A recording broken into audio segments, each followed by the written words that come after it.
السلام عليكم ورحمة الله. سي هشام تيازي، حديث الساعة وحديث الرياضيين بمدينة مراكش وبصفة خاصة والسعي الوطني بصفة عامة. سي هشام تيازي، أكيد الحديث اللي غادي نتحدثوا عليه هو حديث ديال جمعيات الحكام الشباب عصبة الجنوب. سي هشام تيازي، مشكور على هذا الاستقبال باش أنه نوضحوا الرأي العام، القيل والقال اللي خرجوا به بزاف ديال الحكام هذا الاسبوع او هاد الاسبوعين. سي هشام، اولا نتحدثوا على الجمعيه ديالكم باش ندخلوا مباشره في صلب الموضوع باش ما نطولوش على المشاهدين الكرام. فبالنسبه لبزاف ديال الحكام الشباب، فقالوا انه الجمعيه او المشروعيه ديال الجمعيه عندكم غير قانونيه. فهذا هو اول حاجه باش نوضحوها باش عاد ندخلوا للموضوع. بسم الله الرحمن الرحيم. الشكر اولا لمراكش الرياضيه والاخ صابر صديق الرياضيين وصديق الحكام الاستضافه. من اجل توضيح، الجمعيه حكام كره القدم هي التاسيس ديالها كان منذ سنوات. انا خدت الولايه على السي محمد ابرتون اللي كانت في 10 فبراير 2012. انا ترأست الجمعيه في الجمع العام العادي ل 12 مارس 2015. باش نقاطعك، هذه الجمعيه تقريبا كان اول تاسيس ديالها في 2000 فاش مثلا 2012 الميلاد ديال الميلاد نباتق على مجموعه من الجمعيات اللي كانوا في مدينه مراكش. شحال من جمعيه كانوا تقريبا شي 3 ولا 4. بالحمد لله انه تمكننا باش نوحدوهم في جمعيه واحده في واحد الاطار موحد من اجل توحيد الحكام والمجهودات يكونوا موحده. ترأست الجمعيه في الجمع العام ديال 12 مارس 2015 بالاجماع. القانون الاساسي تيحد انه الجموع العامه تتمرع كل سنه. انعقد الجمع العام العادي في 27 ابريل 2016 اللي تحول لجمع العام استثنائي. الجمع العام الاستثنائي تحول من الفقرات اللي تبدل فيهم القانون هو انه الجمع العام يعقد كل سنتين، زائد مجموعه ديال النقاط اللي وافق عليها الجمع العام، بحال مثلا عدد المنخرطين اعضاء المكتب اللي تقلص، الشروط ديال ترشيح الرئاسه، شروط الانخراط، مجموعه ديال النقاط اللي هذه امور واضحه تكون في جميع يعني ان الجمع العام ينعقد. المهم النقطه اللي تهمنا هي ان الجمع العام يعقد على سنتين. هذا الاتفاق اللي كنتوا اتفقتوا عليه؟ لا، اللي كان في الجمع العام اللي تقرر في الجمع العام. الجمع العام ديالكم ديال القانون الاساسي اللي تغير. لانه علاش حنا هذا السؤال السي هشام؟ لانه سمعنا من بعد وعد الحكم ديالكم اللي هنا في العصبه، قال انه الجمعيه ما تديرش الجمعيه ديالها، الجمعيه ما تخبرش الحكام. هذا الشيء علاش بغينا كيتوضح لنا الامور. حنا السي صابر ما تفوتنيش فرصه انك طلعتي طلعت الوثائق الرسميه مصادق عليها محطوطه في المحكمه، منها اخر جمع عام اللي دار في 2016. الجمع درنا اجتماع ديال المكتب في 2 ماي 2018 من اجل الاعداد والتهيئ الجمع العام. تفاجئنا انه السيد الكاتب العام بيدوز شهر رمضان في العمره، ان شاء الله في العمره تقبل الله منه. فقررنا انه الجمع العام غادي يكون مباشره بعد رمضان، وهذا راه تكتب في المحضر دار في المسائل. هنا الشرعيه ديال المشروعيه ديال الجمعيه لا تناقش. علاش؟ لان جميع الوثائق راه شتها السي صابر وراه محطوطه في المحكمه ومعارفين الناس، والحضور اكثر من هذا راه طلعتي على الصور شخصيا ديال الناس ديال لك هذا، وراه كاين التوقيعات وكاين المسائل. هنا هذه امور داخله في ديك الحمله. المكتبين تحدوا بالنسبه للمكتب عندكم شحال فيه من شخص؟ كاينين 7 الاشخاص. باش نذكرهم. كاين عبد ربي هو الرئيس، النائب الاول هو السي ابرتون محمد، كاين الكاتب العام السي مصطفى الراجي، كاين النائب ديالو هو السي طارق المتمني، امين المال هو زغلول محمد، وطارق المجاني مستشار. 7 الاشخاص. واسماعيل الوردي هو النائب ديال امين المال. هادو هما الاعضاء اللي كاينين تيشكلوا المكتب. هذا بالنسبه تحدثنا دابا بالنسبه للاعضاء ديال المكتب. نتحدثوا بالنسبه على كي قلتي المشروعيه ديال الجمعيه العامه او الجمع العام السنوي اللي تيكون كيجي على كل سنتين. دابا كي قلت لنا السي هشام بعد شهر رمضان ان شاء الله بما يحضر العضو الاخر اللي معكم كاتب العام العمر ان شاء الله. بالنسبه للسي هشام نتحدثوا بالنسبه ما عرفناش كيفاش غادي نبداو هذا الموضوع. انا غنعطيك النقاط غادي باش تكون واحد الصوره واضحه. هنا كاينين مجموعه ديال المغالطات كي قلنا. ان الجمعيه على اثر التصريحات اللي طراو واحد اللغط، درت واحد البلاغ انه كاين مجموعه ديال الاكاذيب ونقولوا انها مغالطات بما فيها مشروعيه الجمعيه. والنقطه اللي كانت طرحت هنا انه كاين انخراط في الجمعيه هو اجباري لجميع الحكام. الشيء الذي تؤكده الارقام والسجلات ديال المنخرطين. الا كانت الجمعيه تضم 139 منخرط، 139 منخرط فيهم 4 ولا 5 الحكام غير ممارسين. لانه بالنسبه نعاودوا نوضحوا واحد التوضيح بسيط للمشاهدين الكرام بالنسبه للمنخرطين. كاين من مراكش، كاين من الصويره، هي مراكش وصويره، مراكش وصويره هما منخرطين. الناس ديال لا ورزازات لا قلعه السراغنه كاينين منخرطين.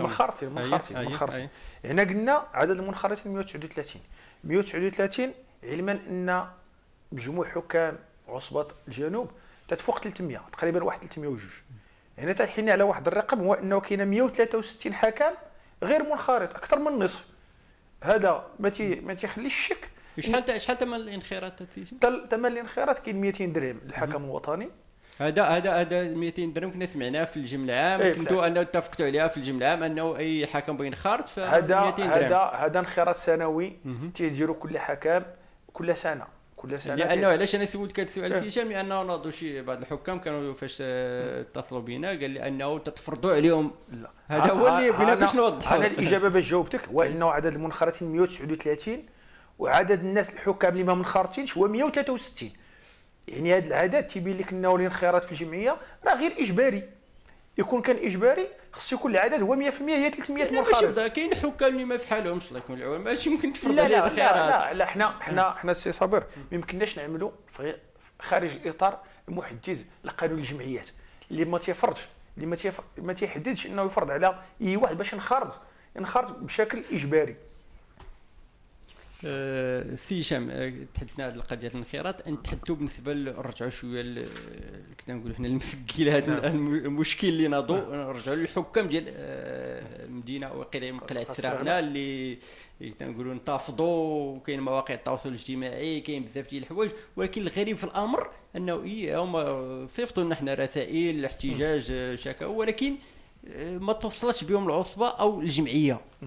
فهذا شيء شويه غريب، فيا ريت توضيح سي هشام. حنا هنايا انا غادي نهضر بشكل رسمي. الكتابه ديال الجمعيه لم تتوصل باي شكايه من اي احد، لا من حكام قلعه السراغنه لا من غير حكام قلعه السراغنه. هنا ما يمكنليناش نجاوب لان على واحد الشكايه اللي ما عرفتهاش. هنا السؤال اللي يمكن يطرح هو يطرح على هاد الناس، علاش بغينا نشكيو بواحد الجمعيه، واحد مكتب الجمعيه ونعطيها لواحد الانسان اخر. حنايا طلعنا عليها بحالكم في الصحافه وفي الفيسبوك، ما توصلناش حتى حاجه. لو ان هاد الناس اتصلوا بنا وطلبوا المقابله ديالنا والاستفسار ديالنا، حنا غادي نقابلوهم. اكثر من هذا يقدروا يمشيو عندهم حتى القلعه لانهم منخرطين. هاد الحكام قلعه السراغنه هما منخرطين ديال الجمعيه، من الناس اللي صارت الجمعيه باش تاسس مدرسات في مدينه قلعه السراغنه، وفرنا لهم جميع الوسائل. فعلا الا كان عندهم هما واحد الشكايه بالاحرى كان عليهم يتصلوا بنا. حنا المكتب حنا الحمد لله الهواتف ديالنا مفتوحه، المكتب كاينه اداره، يكون اتصلوا بنا راه غادي نحلوا بالمشكل. السؤال اللي خصو يطرح هو لهم هما علاش مشاو لطرق اخرى باش يوصلوا الشكايات ديالهم. الشكايات ديالهم واضحه، تتهضر على التعيينات، على التوقيفات، على الدور ديالي انني انا وقفتهم ولا كذا. هذاك الشيء كامل هذاك كلام ماشي غادي نقول كلام فارغ ولا كلام لا اساس له من الصحه. علاش؟ السي هشام، نتحدثوا بالنسبه لهذه الامور اللي اثارت الاستغراب ديالي انا، بحكم انه كنت مقرب بزاف ديال شي امور. استغربوا بعض الزملاء الصحفيين علاش انه هاد الناس ديال اقليم السراغنه الحكام تيحتجوا واتصلوا مباشره بالصحافه، ما اتصلوا بالجهاز ديالكم، ولكن كنا طلعنا لواحد الموضوع، كانوا انه تشكاو من بعد واحد الرئيس ديال واحد النادي تشكاو منه، ولكن جاو عندكم مباشره بهذيك الشكايه، ولكن ما جاوش الشكايه الاخرى ديالهم لانه ما فهمتش هذاك الشيء. بغيت توضيح. هنا كي قلت لك، هنا جميع المراسلات التي توصل بها الجمعيه تكون موثقه، حنا لا بغينا نتحدثوا على هذيك الشكايه ديال ديك رئيس النادي اللي توصلتوا بها وما توصلتوش بالاخرى. الاخوان ديال حكام قلعه السراغنه كان عندهم مشكل مع رئيس واحد النادي محلي في قلعه السراغنه، يراسلوا الجمعيه. فعلا الجمعيه بالاعضاء ديالها قمنا بالاتصال باللجنه والناس ديال العصبه، وفعلا تمت معاقبه، ماشي معاقبه، اتخاذ القرار المناسب في حق سميتها، لانه الدور ديالنا وما نخرط وما نصوتوا على دوك الناس الا باش ندافعوا عليهم وندافعوا المصالح ديالهم. في ديك المساله اعتبرناهم حنا خوتنا، ومشكوره العصبه راه اتخذ هذا القرار المناسب. تتحيلنا الصوره على هذه الشكايه. كي كانت الرساله الاولى موجهه للجمعيه، كانت الشكايه تاهي توصل سميتها الجمعيه. ديك الساعه امتى غادي تلام الجمعيه ومكتب الجمعيه؟ لو لم يكن الرد، هنا ديك الساعه بتكون انه تقصير من الجمعيه، وحنا راه حنا كمكتب راه نحاسب من الطرف المنخرطين في الجموع العامه. الى ما اتخذناش واحد القرار وما جاوبناهمش، راه في الجمعيه العامه راه ممكن هم يطرح لنا. انا كمنخرط وجدت واحد الرساله راه ما تلقيتش منها الجواب.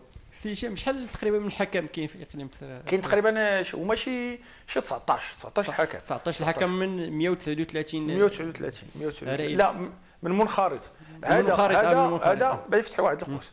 الحكام ديال قلعه السراغنه حنا ماشي ضدهم كجمعيه، هذه الرساله تعني اننا حنا ضدهم ولا كذا، حاشا ولله. لان حنا انتخبنا كمكتب لجميع الحكام. يقدر يكون سوء تفاهم ولا هما حكام شباب ما عرفوش طريقه التواصل الاداري، ولكن هاد الناس هادو السؤال اللي بتقول لي ان هاد الجمعيه قبل ما تدخل مشكوره مع اللجنه، شحال كان من حكم في قلعه السراغنه؟ كانوا جوج الحكام، كان كركر وكان سي بوشفره. الان الحمد لله عندنا 19 ولا 20 حكم، ونقاطعوا تقريبا 12 حكم بما فيهم العنصر النسوي. عندنا عنصر نسوي الحمد لله اللي كاين تما تيمثل التحكيم. هنايا راه الجمعيه راه كان عندها دور فعال. الحكام ديال قلعه السراغنه الجمعيه راه لم يثبت مره انهم اتصلوا بالجمعيه وما قامت بالواجب. اكثر من هذا كان عندهم مشكل ديال التنقل لمدينه مراكش. هذا بالنسبه في الاختبارات وكذا. توصلنا به السي. تلقيت مكالمه من الحكام ديال القلعه، اتصلت مباشره برئيس فريق الوداد السرغيني اللي تنشكروا من هذا المنبر، باش ومن ذاك التاريخ يوفروا دائما النقل مجانا لولاد الحكام مدينه السراغنه لاجراء الاختبارات البدنيه، الاختبارات التقويميه. وهذا الشيء داخل كي تنقولوا داخل التعاون، لان هاد الناس ملي تيوفروا لنا هاد الوسائل هما مجموعه ديال الفرق تيعرفوا العمل اللي تتقوم به الجمعيه.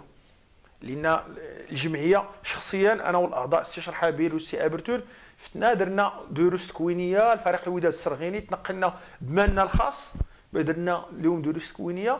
بالمقابل راه توفروا مشكورين الحافله اللي تيستغلوها ماشي حكام قلعه السراغنه ولكن تيستغلوها حكام عصبه الجنوب. شكرا سي هشام. سي هشام تحدثوا بالنسبه سمعنا كاين، حنا بغينا ما عرفناش ما متيقنيش من ذا، كاينين الناس اللي كنقولوا تيصطادوا في الماء العكير، ربما هما اللي يزيدوا هاد الشباب هاد الخطوه التصعيديه ما عرفناش العواقب ديالها، باقي ما عرفتش الانسان العواقب ديالها. واش نقدروا نقولوا كاين اعداء النجاح بالنسبه للجمعيه عندكم هما اللي كي تنقولوا حنا بغينا يشتتوا هذه الجمعيه؟ غادي بدانا من الاخر. العواقب الحمد لله ما كاين حتى عواقب، لان الامور واضحه وغاديه مزيان، ما غادي يكون ان شاء الله تعالى عواقب الا الخير. هنايا واش كاين ايادي خفيه ولا لا؟ انا ما تنظنش. اعداء النجاح ضروري تيكونوا اعداء النجاح. علاش؟ لانه كاينين حكام صغار، قله التجربه، ما كاينش الاستشاره، ما تيستشروش. حنا في بدايتنا في التحكيم ملي تنديروا اي امر تنستشروا مع الناس اللي قدم منا.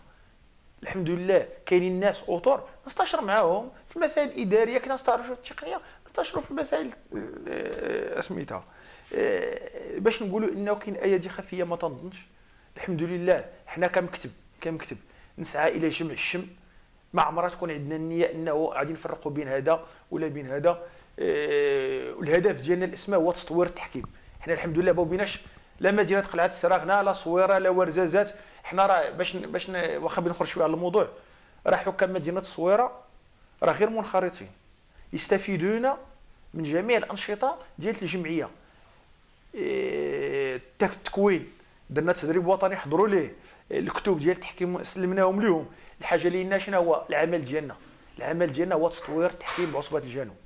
سي هشام، رجعوا على القضيه ديال الحكام التصويره. اليوم قريت في مواقع التواصل الاجتماعي انه كان واحد تنقولوا التضامن، كان استنكار انه هذه الحمله الشرسه اللي من بعد الحكام او من بعد حتى الناس اللي بعاد على الميدان عندكم، فانه تنقولوا جاو تيحفروا تيمشيو شي امور اللي شويه بعيده عليهم، اللي جعلت انه بعض الجمعيات منهم جمعيات قدماء الكوكب صحيح ولا بيك مراكش الناس ديال الصويره شفناو كيفاش تضامنوا الناس ديال ورزازات كيفاش تضامنوا مع الجمعيه، لانه تنشوفوا حكم شاب حكم دولي.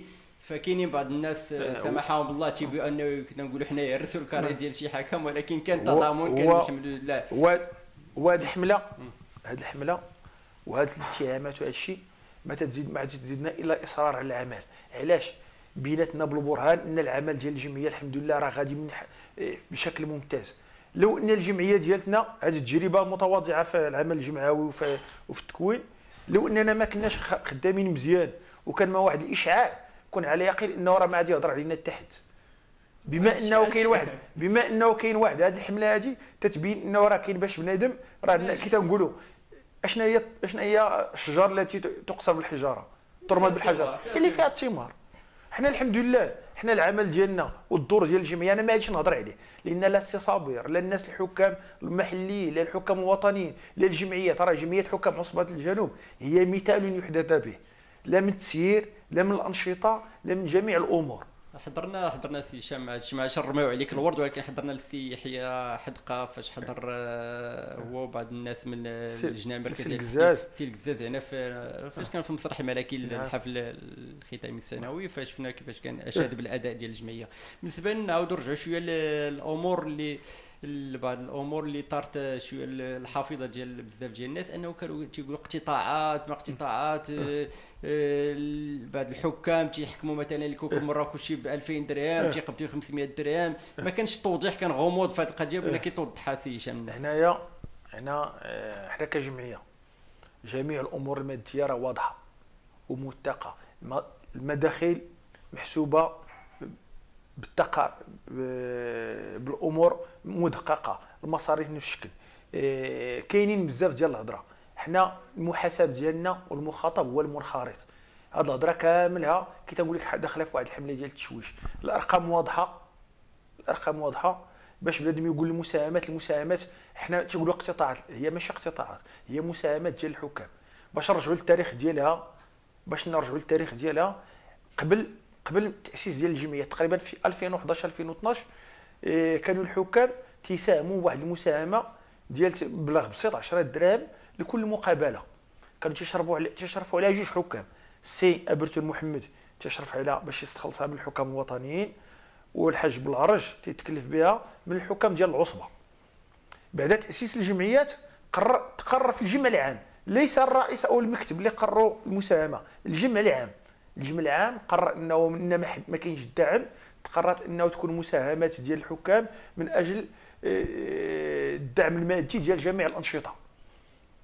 تقرر المبلغ ديالها نفس شكل المقابلات الحبيه كانت المبلغ ديالها 800 درهم، عاد تطورت ل 1200 حتى 2000 درهم بدعم. وتنشكروا هنا بهذا المنبر نادي الكوكب المراكشي واللجنه الجهويه لتحكم العصبه، لان نادي الكوكب المراكشي هو اللي رفع ثمن ديال هذا المبلغ كدعم للجمعيه من خلال الانشطه اللي تتقوم بها من ناحيه كذا. اكثر انهم تعطونا الحافلات، تعطونا المسائل الاخرى. شحال كان تيتادى في المباراه في الاول؟ كانت 600 درهم. هذا الكوكب المراكشي هو بطلب من الجمعيه انه ترفع الثمن، ولا تجي 500 درهم 600 درهم تيشدوها الحكام، و1500 تشدها الجمعيه. وموثقه كاع اللي يلعب شي مقابله تيديرها. حاجه اخرى انه جميع اعضاء المكتب بما فيهم بعض الحكام الوطنيين بحال السوردي واعضاء المكتب، الى لعبنا هذه المقابلات تنساهموا ب 100%، ماشي 75% كتيقولوا التيفيه ديال 100. انا شخصيا من تنلعب تنساهم ب 2000 درهم كامله، وها امين المال راه باش يجي لهذاك الشيء. السي طارق متمني، السي زغلول، السي الراجي، السي بن بابا عصام، السي سوردي، كاع هاد الناس هادو تنساهموا ب 2000 درهم. علاش؟ لان تنساعدوا فيها في التكوين ديال الحكام وفي التاثير ديالهم وفي الدعم المادي، ونكونوا حنا عبره. حنا يكون كنعطيو اكثر. هاد الفلوس هادو وهاد المداخل كامله مسجله وموثقه، وكاملها تتصرف في المصاريف ديال الحكام. غنعاود نكد، تنشكر نادي الكوكب المراكشي لانه هو اللي دعمنا ومن الداعمين الاساسيين لجمعيه الحكام ديال كره القدم. اكثر من هذا، هذه المقابلات الحبيه تطوعيه تنقولها، الحكام اللي عندهم تطوع باش يلعبوا هذه المقابله، لانني انا كحكم عصبه ولا كحكم مبتدئ لي الشرف نلعب الانديه كبيره كالوداد كالكوكب المبالغ تصرف للحكام، ما تتصرفش لشي حاجه اخرى. واخا سي هشام نتحدثوا بالنسبه دائما في المباريات الوديه ديال الكوكب المراكشي انه سمعنا بعض شي وحدين قالوا انه 150 مباراه، فما تظنش انه فريق الكوكب المراكشي. سي صابر، الا كان شي واحد اللي عاد يعرف عدد الدقيق ديال المقابلات هو امين المجلس الجمعيه وانت، لانك انت تحضر لجميع المقابلات الحبيه. الا كانت الكوكب لعبات والانديه الاخرى فاتوا 20 مقابله ولا 25 مقابله هذه السنه، راه انت غادي تكذبنا.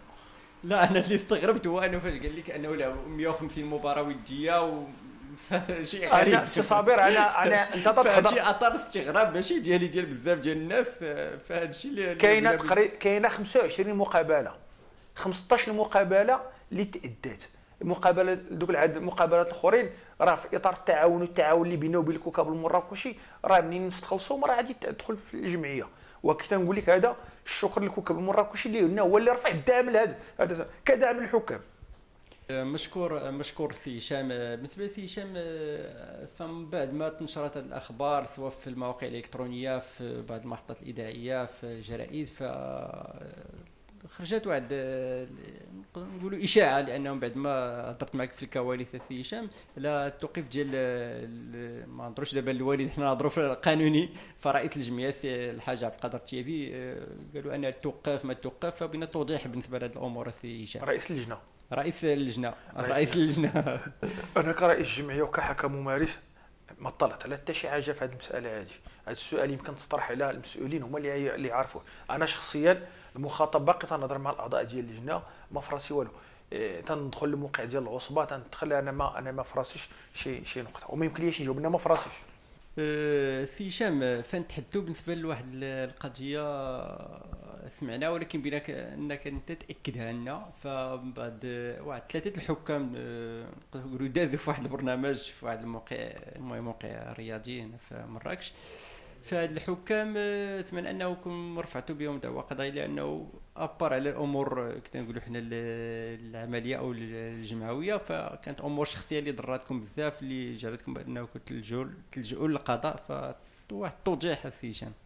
وفعلا لجئنا للقضاء، واني ماشي ضد هاد الاشخاص، لانه الحضور ديالهم في ذاك البرنامج هو كل واحد يتحمل المسؤوليه ديالو. الجمعيه تمست في الشرف ديالها وفي النزاهه الماليه والشخصيه ديال الاعضاء ديالها. قررنا بالنسبه للجمعيه اللي هذه رفعت الدعوى، كان نقاش بين الاعضاء واش الشكايه توضع باسم الجمعيه ولا توضع باسم اشخاص. بما ان هاد الاشخاص فيهم حكام يزاولون، قررنا انه الشكايات تحطات عند وكيل الملك باسماء شخصيه. حنا كاشخاص وضعنا ماشي الجمعيه، كاشخاص ذاتيين ضد هاد الاشخاص، لانهم مسونا في الكرامه ديالنا، مسونا في النزاهه ديالنا وفي الذمه ديالنا. هنا كخطوه اولى، من بعد منين يتضح لنا راه ممكن ديك الساعه الجمعيه ترفع الدعوه ديالها، لان الحمد لله هنايا حنا هنا في دوله القانون، دوله الحق القانون. اي واحد دار شي تصريح خصو يحاسب عليه. الى اتهمت واحد الشخص بحاجه حاجه خصني الدليل والبرهان. الحمد لله انه الناس تسمعوا لنا، والمحامي راه داير العمل ديالو، وراه في القريب العاجل ان شاء الله تعالى راه غادي نتبعوا هذه القضيه حتى يبان الحق ويعطى لكل حق حقه. لان هذه الاساءه ماشي اساءه شخصيه لنا، اساءه للتحكيم في عصبه الجنوب. هاد الناس راه ماشي قاسوا عبدوا ربي ولا قاسوا دوك الاعضاء، راه قاسوا التحكيم بعصبه الجنوب. حنا ما غاديش نتنازلوا على القضايا ديالنا، وغادي نمشيو حتى الاخر، وعندنا الثقه التامه في القضاء ديالنا وفي النزاهه ديالنا. وشكرا. سي هشام، فكان واحد كثرة كنت نقولوا الكلام وكثرة الهضره على قبل انه اي حكم بغى يدخل المدرسه ديال التحكيم فاتي فرضوا عليه 200 درهم باش انه يخلصها باش يدخل لهذيك المدرسه باش يولي حكم. وبزاف عاودوا قالوا واحد الكلام انه ديال هاد الحكمه ما خلاوهاش دوزو على التيست فيزيك لانه ما كانش خلصت 200 درهم في البلاصه، شي هضره بحال هادي. فيا ريت يكون شويه توضيح منكم سي باش نوضح هذه المساله بشكل اخير. مدارس التحكيم هي فعلا مجانيه 3 سنوات ولا 4 سنوات لم يؤدى اي درهم. اشطر السنه الماضيه كانوا تعديلات بزاف في قانون كره القدم. الجامعه مشكوره دارت الترجمه ديال القانون من الفرنسيه للعربيه.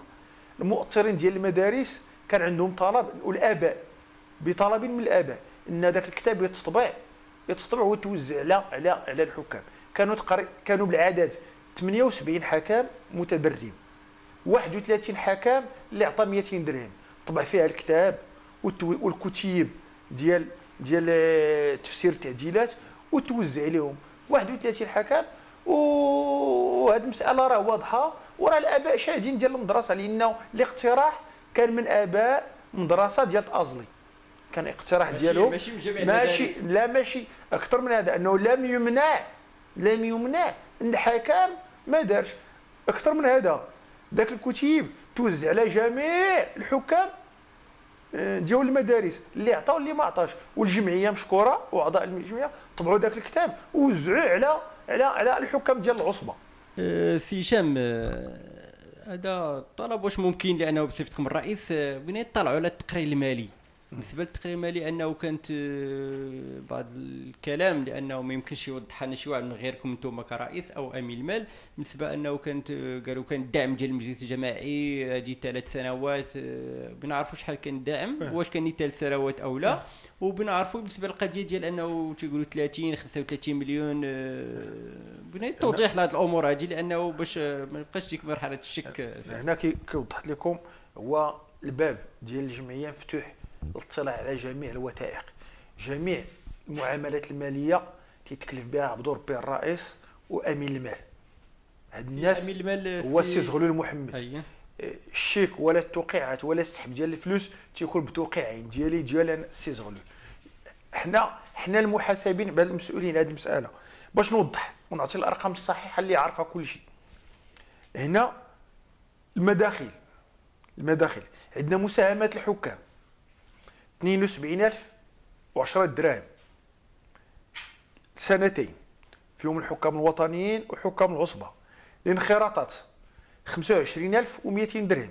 هنا من تنهضروا على هذه الارقام تنهضروا على سنتين، لان التقرير المالي هذا اللي ماشي التقرير المالي وين الوضعيه الحاليه باش نعرضوها في الجمع العام. المباريات الوديه والدوريات 43,300 درهم. منحه المجلس 30,000 درهم تلقيناها مره واحده، ماشي 3 المرات. لا ماشي 3 المرات، مره واحده تلقينا 30,000 درهم سنه واحده. المجلس الجماعي. مساهمات الحكام المتدربين 4,800 درهم، يعني مجموع المداخل 175,310، 17 مليون و5,000 درهم.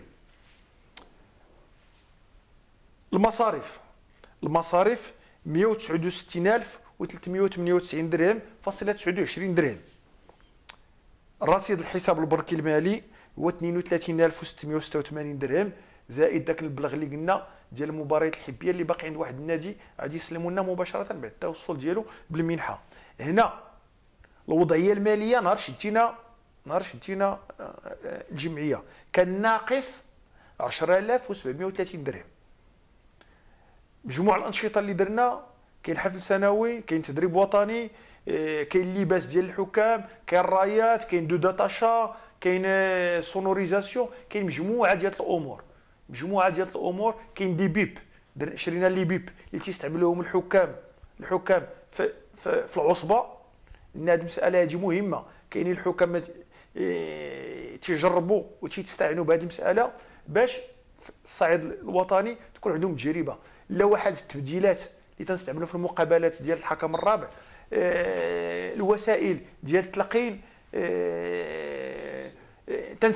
تنساهموا بالاختبارات التقويميه، بالمدارس، بالتنقلات، بجميع المسائل. يعني جميع الوثائق راه محدده. اي واحد كي تنقولها سي صابر يمكن لي يطلع عليهم لين الشفافيه، لان هادو ماشي بالضروره تكون منخرط. هذا الشيء لان حنا تنخدموا في الشفافيه، والسي ابرتون راه هو المحاسب والعمل ديالو.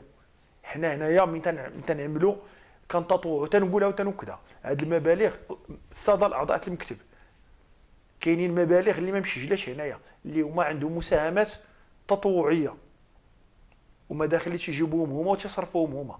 تنتمنى انه يكون الوضوح. هذه هي الارقام الصحيحه. اللي بغى توضيح راه في الجمع العام، وانتم كصحافه مرحبا بكم ان شاء الله تعالى، ونناقشوا هذه المسائل ونوضحوها. وراه العمل ديالنا راه تيبين هاد المبالغ اللي كاينه. وشكرا. سي هشام، تحدثوا بالنسبه للامور اللي تحدثوا عليها بزاف الحكام ديال مراكش ولا ديال قلعه سرغنان، وكاين توقيفات بعض الحكام، بعض الملفات ما توصلش ما ترسلوش للجامعه، وشحال بحال هذا الكلام اللي دار في الرسائل اللي توصلوا بها. انا شخصيا تفاجأت بهذه المساله، ولكن كي قلت لك يعني هناك خلط الحكام بين هشام التيازي كحكم وهشام التيازي كرئيس جمعيه. انا كرئيس جمعيه من الواجب ديالي ندافع على الحكام ونأطرهم، وكحكم دولي الواجب عليا انه نواكبهم في التداريب ونعطيهم نصائح، سواء في الميادين تمشي تتفرج فيهم المقابلات، تنعطيهم نصائح، تنحضر معهم التداريب. ولكن في اللجنه انا حكم ممارس كاي حكم ممارس. ما ثبت عليا تنفيذ بتاتا ما من حقيش نوقف، ما من حقيش نهين، وما من حقيش اكثر ما مكلفش بالملفات ديال الحكام باش يمشيو للمديريه ولا الى هذا الاختصاص. ولا كان هذا الشيء الحكم والفاصل بيناتنا هو العصبه. حنا كاملين تنتبعوا لواحد الجهاز اللي هو العصبه. الا ثبت هذا الشيء خص العصبه هي اللي تدخل. الا كان هشام ولا رئيس الجمعيه ولا مكتب الجمعيه يعين او يوقف او يتدخل في هذه المسائل، هنايا راه تحاسب اللجنه من طرف العصبه. انا من هذا المنبر راه نفي تاما. وهناك خلط. اشنو هو السبب يقدر يكون الخلط؟ ان الاب ديالي هو المنسق. شي بعض المرات التيازي كي قال واحد التيازي الرئيس ديال الجمعيه والمنسق تيبان ليه ذاك التدخل، خصوصا الدور ديالي انا كرئيس جمعيه. هو في هذه الحالات يمكن لي نتدخل. التدخل هو انه ملي تكون شي ضرر ديال شي حكم ما ترسليش الملف ديالو، اتصل بيا واحد الحكم تنسول اللجنه اشنو هو السبب، علاش ما تصيفطليش الملف ديالو. من الدور ديالي انه رد عليه الجواب. ذاك الحكم في هذه اللحظه تيتدخل ليه الامر، واش هشام التيازي كرئيس جمعيه ولا كعضو. شكرا على التوضيح سي هشام، ونتمنى انه الامور ما يدخلوش فيها بزاف ديال الامور اللي بعاد على الكره، وبعاد على تكون تصفيات هذه الحسابات اللي بعيده على كره القدم وعلى اصحاب البدله الصفراء. سي هشام، كلمه اخيره للحكام الشباب الصاعدين، لا هادو اللي شويه اللي تقلقوا، ولا هادو اللي باقين في البدايه ديال المشوار ديالهم. الكلمه في الختام تنوجه بعدا المنخرطين هو ان الله يجازيكم بخير.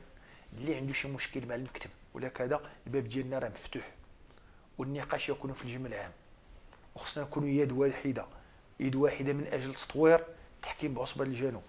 المكتب ولا الرئيس شخصيا درنا واحد العمل جبار اللي يشكر عليه. المحاسبه تكون امام الجمع العام، ان هاد الناس هما اللي غادي يعرفوا الدور ديالنا. الدور ديال الجمعيه كاين واحد الاشعاع وطني الحمد لله، واحد السمعه طيبه. هاد المشكل هذا ما عادش يتنينا على العمل ديالنا، ولاو المنخرطين ما بقاتش عندهم الثقه فينا ولا العمل ديالنا. حنا راه مستعدين الجمع العام نعطيو المشعل لواحد اخر ونتعاونوا معاه. حنا الهدف ديالنا هو الحكام الشباب يوصلوا ان شاء الله تعالى. الى كاينين عندنا 3 الحكام دوليين دابا ان شاء الله تعالى، من هنا واحد سنه ولا سنتين ولا 3 سنوات بغينا العدد يكون اكثر، سواء في العنصر النسوي، في ورزازات، في صويره. حنا ما عمرنا غادي نبدلوا الجهد وما حدنا في هذه المهمه. حنا راه تنمثلوا جميع الحكام، ولو لم يكن منخرط ما ثبت علينا ان ما وقفناش في شي حكم ملي تيتعرض للاعتداء ولا تيتعرض لشي حاجه ما تيكونش السؤال ديالنا واش منخرط ولا ما منخرطش. اول حاجه تنهزوا سياراتنا ونمشيو للمخافر ونمشيو للجندارم ونمشيو كذا، لان الدور ديالنا ما عمرنا سولنا حبسنا شي حكم قلنا ليه ما ترينيش لانك ما منخرجش. ما عملنا شي حكم قلنا ليه ما تدوش الاختبار التقويمي لانك ما منخرج. ملي تنديروا التداريب الوطنيه ولا تنديروا الحفل السنوي ما تنعزلوش شي واحد وتنعزلوا بين المنخرط وغير المنخرط. حنا كجمعيه وكمكتب نخدموا التحكيم بعصبه الجنوب. منين تيجيو البدال الناس ديال المكتب مشكورين. كانت ليه الحكام جميع الحكام يستافدوا منها سواء منخرطين ولا غير منخرطين، ولكن تنتمنوا ان شاء الله تعالى ان هاد الضجه اللي كاينه تكون واحد الدعم وسبب باش الحكام ان شاء الله تعالى والمكتب يزيد اكثر من ديال المجهودات ونتوحدوا. لان التاريخ ديال التحكيم في مدينه مراكش راه ماشي اول مره تيمر من هذه الازمات. سنوات الناس القدام راه تيعرفوا التحكيم في مدينه مراكش فين كان وفين ولا.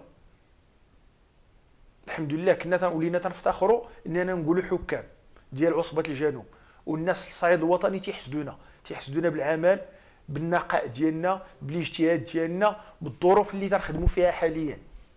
تنشكر الصحافه الوطنيه والمحليه. الكلمه الاخيره اللي عندي هي انه كاينين شي صحفيين ماشي غادي نقول انه ما كاينش سميتها، لان حنا الباب ديالنا مفتوح. اتصلت بنا السي صابر وجينا وحضرنا. السي امين المره حاضر راه وراك المسائل الماديه ديالنا، المداخل ديالنا، الحاجه اللي دايرين كل شيء. اكثر من هذا جميع الوثائق حنا راه اشارات جميع الصحفيين كاملين، ولا رئيس العصبه ولا الجامعه ولا اي متداخل، لاننا حنا تنشتغلوا في وضوح وبمجانيه. هاد الاعضاء الا كانت هذه الميزانيه اللي تحدثنا عليها راه اكثر منها الناس راه تيديروها من الوقت ديالهم ومن التعب ديالهم ومن المال ديالهم. ما غاديش نبقى تنقول كل واحد شنو هو اش اللي عطى، ولكن راه الناس راه تيعرفوا كل واحد، والتاريخ يسجل. التاريخ تيسجل ما اعطيناه للتحكيم وما غادي نعطيوه. وشكرا جزيلا مره اخرى ورمضان كريم.